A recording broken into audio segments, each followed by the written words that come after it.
Hi, welcome to యూఏటీవీ. మన భారతీయ భద్రతా దళాలు అతిపెద్ద విజయాన్ని సాధించాయి. మన దేశం పరువును నిలబెట్టాయి. ఆఖరి టెర్రరిస్ట్ను కూడా ఎన్కౌంటర్ చేసి పూర్తి విజయాన్ని సాధించాయి. ఈ దెబ్బతో క్లీన్ స్వీప్ చేసినట్లు అయింది.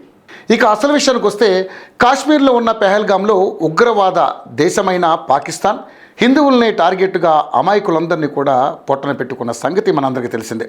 ఈ తీవ్రవాద దాడిలో పాల్గొనేది పాకిస్తాన్లో ట్రైనింగ్ తీసుకునే ఉగ్రవాదులు అనేది కూడా బహిరంగ రహస్యమే. వీరిలో 4 పాకిస్తాన్ తీవ్రవాదులు కాగా 2 స్థానిక కాశ్మీర్ ఇస్లామిక్ జిహాదీలు. వీళ్ళంతా ముందుగా పాకిస్తాన్లో కమాండో ట్రైనింగ్ తీసుకుని ఆ తర్వాత సరిహద్దుకు వచ్చి ఒక టన్నెల్ ద్వారా భారత్లోకి ప్రవేశించి పెహల్గామ్కు అయితే చేరుకున్నారు. అంటే కేవలం అమాయకులను చంపేందుకు ఎన్ని కథలు చేశారో చూడండి. ఈ విధంగా పెహల్గాం చేరుకున్న ఆ 6 తీవ్రవాదులకు స్థానిక పెహల్గాం జిహాదీలంతా కూడా ఆశ్రయం కల్పించారు.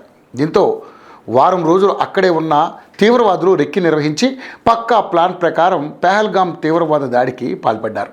తీవ్రవాద దాడికి పాల్పడిన తర్వాత జమ్మూలోకి ప్రవేశించి అక్కడ కొండ గుహల్లో దాక్కున్నారని తెలుస్తోంది. వీరికి అక్కడ స్థానిక జిహాదీలంతా రహస్యంగా నీళ్లు, ఆహారం అందించసాగారు.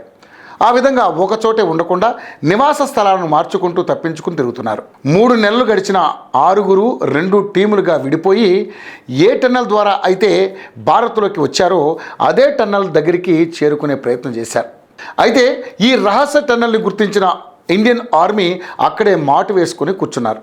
దీంతో ముందుగా మొదటి బ్యాచ్ టెర్రరిస్టులు ఆ రహస్య టన్నెల్ వద్దకు చేరుకున్నారు. వెంటనే మన భద్రతా బలగాలు ఆపరేషన్ మహాదేవ్ను ప్రారంభించి ఆ 3 తీవ్రవాదులను ఎన్కౌంటర్ చేశారు. ఆ తర్వాత రోజే మరో 2 తీవ్రవాదులు ఆ టన్నెల్ దగ్గరకు రాగానే వెంటనే వారిని కూడా ఆపరేషన్ శివశక్తిని ప్రారంభించిన మన సైనికులు ఎన్కౌంటర్ చేశారు. ఆఖరికి ఒక తీవ్రవాది మిగిలిపోయాడు. అతని కోసం అనంతనాగ్ కుల్గాం ప్రాంతంలో సెర్చ్ చేశారు. చివరిగా కుల్గాంలో ఈ తీవ్రవాది పట్టుబడ్డాడు. దక్షిణ కుల్గాంలోని అటవీ ప్రాంతంలో ఈ తీవ్రవాది కదలికలు కనబడ్డాయి. దీంతో అలర్ట్ అయిన మన ఆర్మీ గాలింపు స్టార్ట్ చేశారు.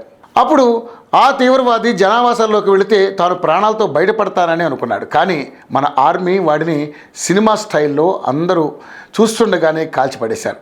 ఈ విధంగా ప్రజలంతా చూస్తుండగానే ఒక తీవ్రవాదిని ఎన్కౌంటర్ చేయడం ఇదే మొదటిసారి కావడం విశేషం. అంటే మన సైనికులు కూడా ఇజ్రాయెల్ను ఫాలో అవుతున్నారు. ఎందుకంటే మొన్నటి వరకు కూడా మొహమాటాలకు పోయింది భారత్. ఇప్పుడు అవన్నీ లేవు. దేశ భద్రతకు భంగం కలిగితే వేసేయడమే.